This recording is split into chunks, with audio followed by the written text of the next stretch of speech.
और स्वदेशी अब केवल खादी वस्त्रों तक सीमित नहीं है।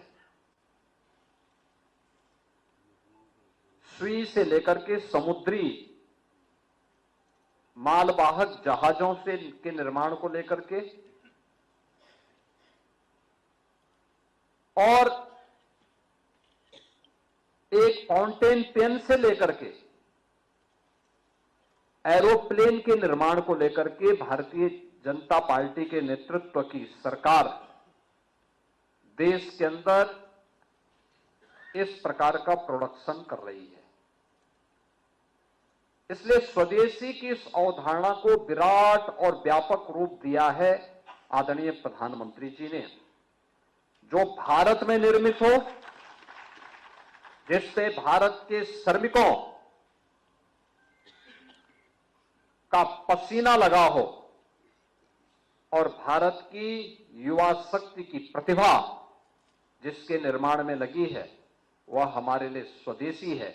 Make in India, make for the world, यानी पूरी दुनिया के लिए भारत के द्वारा बनाया गया उत्पाद जो पूरी दुनिया के लिए उपयोगी हो, दुनिया उसका अनुसरण करने के लिए मजबूर हो, वह सब हमारे लिए स्वदेशी है।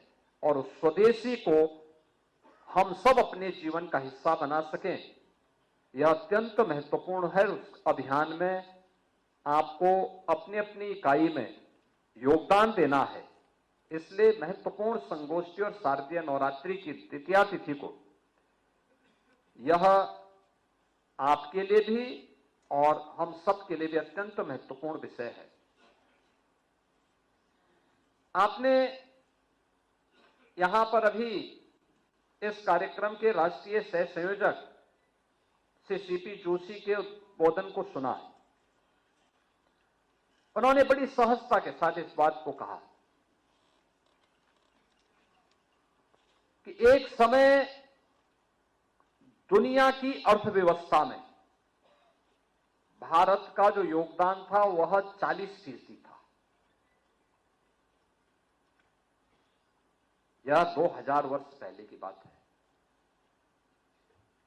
और ज्यादा दूर मत जाइए। आज से 300 वर्ष पहले, 300 वर्ष पहले दुनिया की अर्थव्यवस्था में भारत का जो योगदान था वो 25% था। 25% योगदान भारत का था।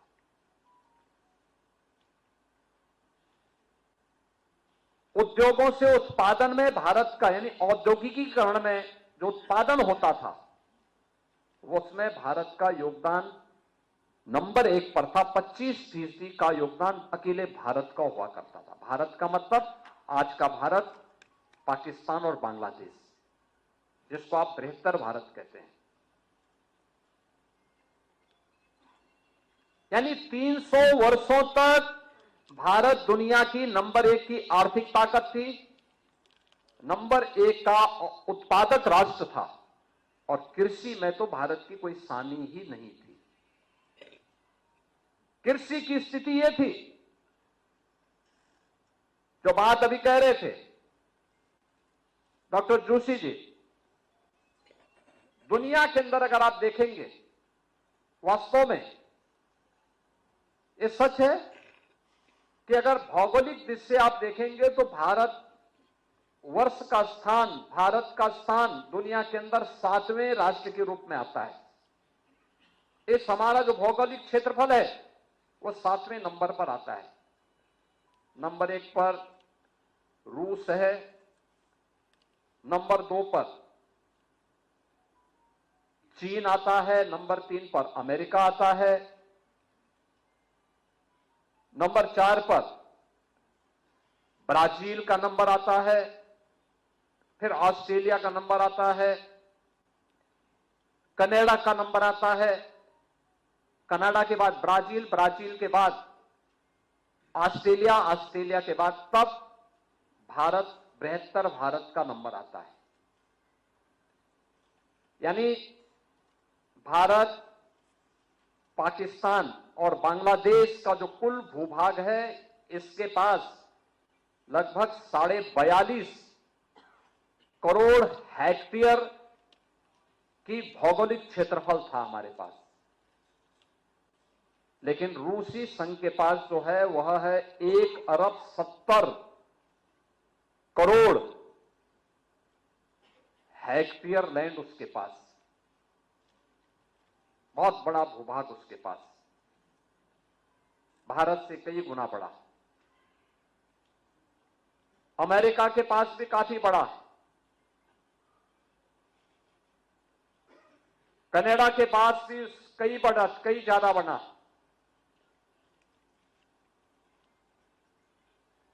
ब्राजील के पास भी, चीन के पास भी, लेकिन भौगोलिक दृष्टि से सभी भारत से बहुत बड़े हैं। लेकिन अगर कृषि योग्य भूमि की दृष्टि से देखेंगे तो दुनिया के अंदर जितनी भूमि है इन देशों के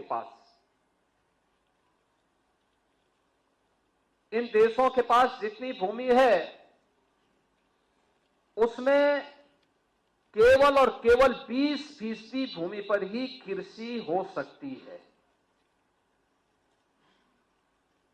उससे ज्यादा नहीं हो सकती। और भारत अकेले देश है जिसकी 60% से अधिक भूभाग पर बेहतर कृषि होती है और दुनिया की सबसे उर्वरा भूमि, सबसे अच्छा जल संसाधन भारत रखता है। एक नहीं कई फसलें भारत ले सकता है और भारत लेता था। भारत कपड़े का सबसे बड़ा उत्पादक था, दुनिया के अंदर भारत कपड़ा बेचता था। आपने बंगाल के उन कारीगरों का इतिहास सुना होगा, जाना होगा, जिन कारीगरों ने को विदेशी आक्रांताओं ने, विदेशी उन शासकों ने अपने स्वार्थ के लिए जिनके हाथ काट दिए थे, उनकी कारीगरी को समाप्त करने के लिए किस प्रकार के षड्यंत्र रचे गए थे, ये किसी से नहीं छुपा हुआ है। खेती किसानी में भी भारत के अंदर, जब तक भारत का किसान,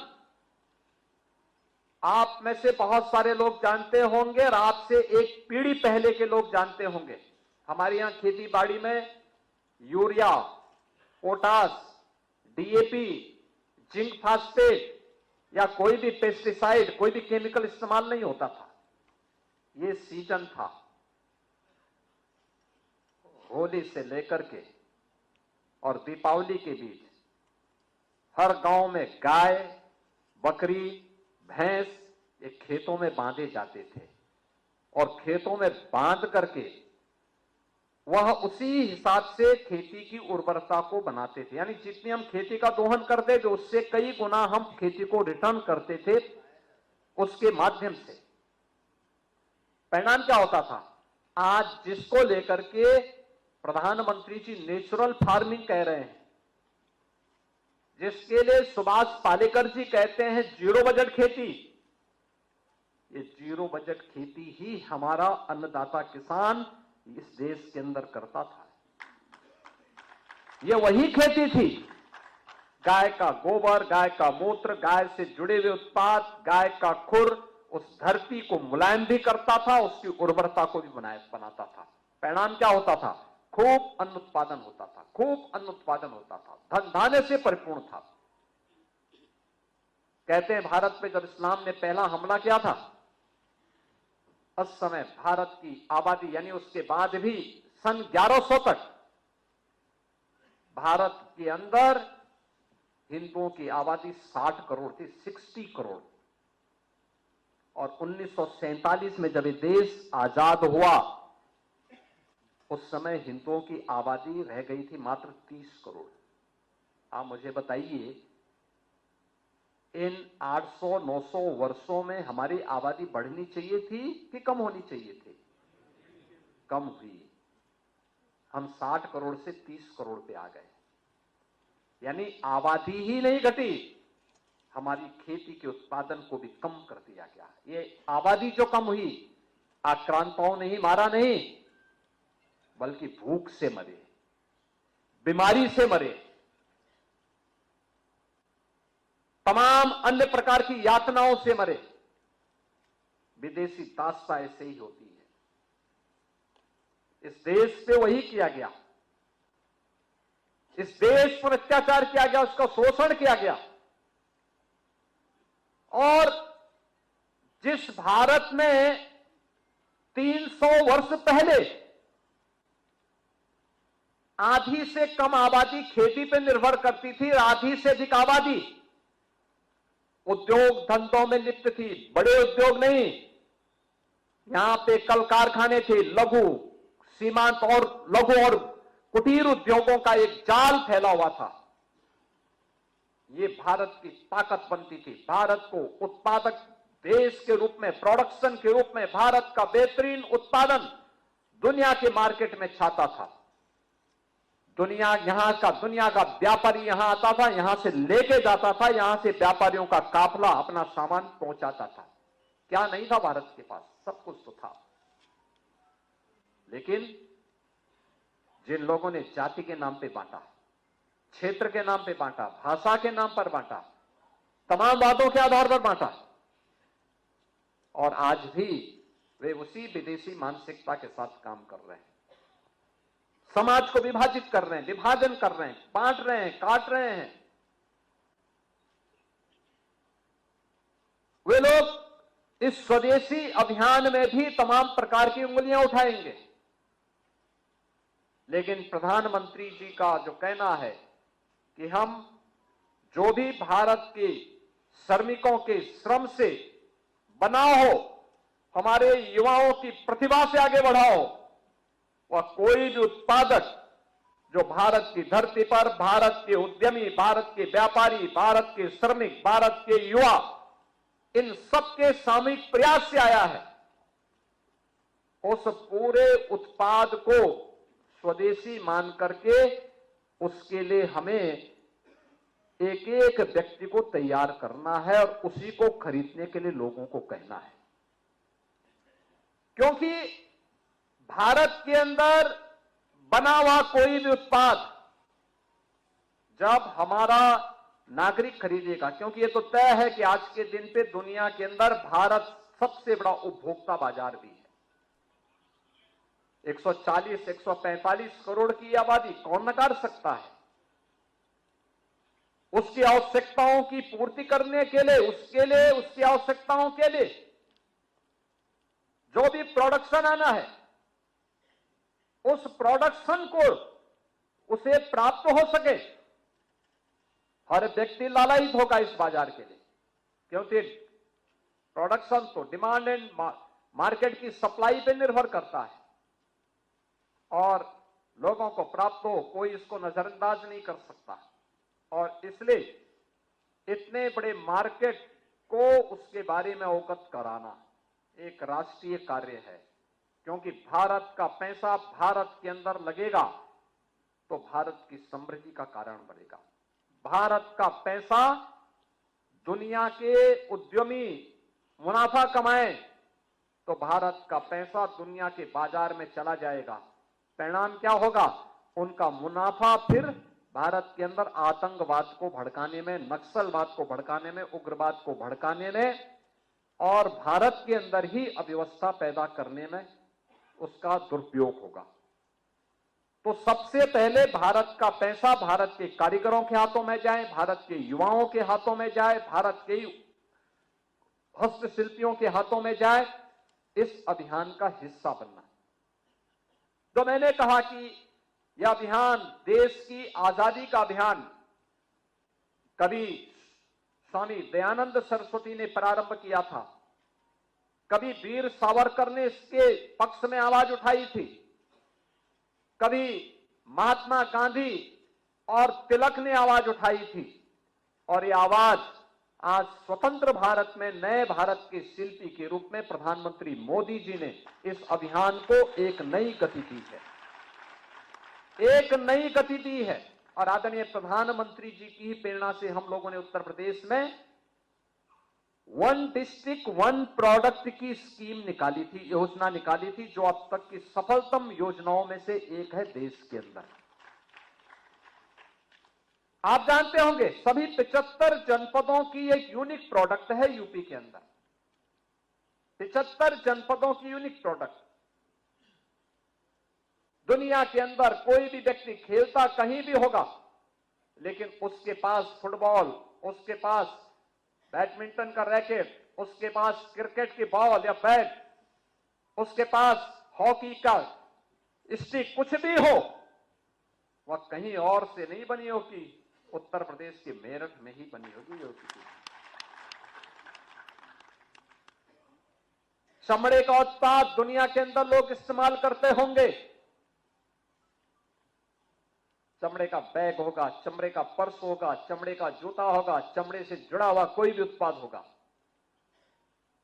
इस्तेमाल दुनिया कर रही होगी, लेकिन बना हुआ आगरा, कानपुर या उन्नाव में ही बना होगा। कारपेट दुनिया के अंदर कोई भी इस्तेमाल कर रहा होगा, लेकिन बना होगा भदोई, वाराणसी, मिर्जापुर में ही, उत्तर प्रदेश के अंदर। सिल्क की साड़ी दुनिया के अंदर लोग इस्तेमाल करते होंगे, लेकिन बनी होगी वाराणसी और आजमगढ़ में। जरी जरदोजी के कार्य को दुनिया के लोग इस्तेमाल करते हैं, लेकिन वो बनी होगी लखनऊ में। ग्लास का आइटम लोग अपने घरों में इस्तेमाल करते होंगे, घर के दैनिक कार्यों के साथ साथ उनके घर की डाइनिंग की शोभा बढ़ाने के लिए भी, लेकिन बना होगा फिरोजाबाद में ही। हर घर की शुरुआत होती है सुबह की चाय से, और चाय परोसा जा रहा होगा, जो चीनी मिट्टी का बर्तन बना होगा खुर्जा में ही बना होगा। ब्लैक पॉटरी बनी होगी तो आजमगढ़ में बनी होगी, टेराकोटा बना होगा तो गोरखपुर में बना होगा। यानी ये वन डिस्ट्रिक्ट वन प्रोडक्ट की सभी जगह की। और दुनिया के अंदर सबसे अच्छा चावल भी अगर किसी को खाना है तो सिद्धार्थनगर का काला नमक चावल खा लीजिए।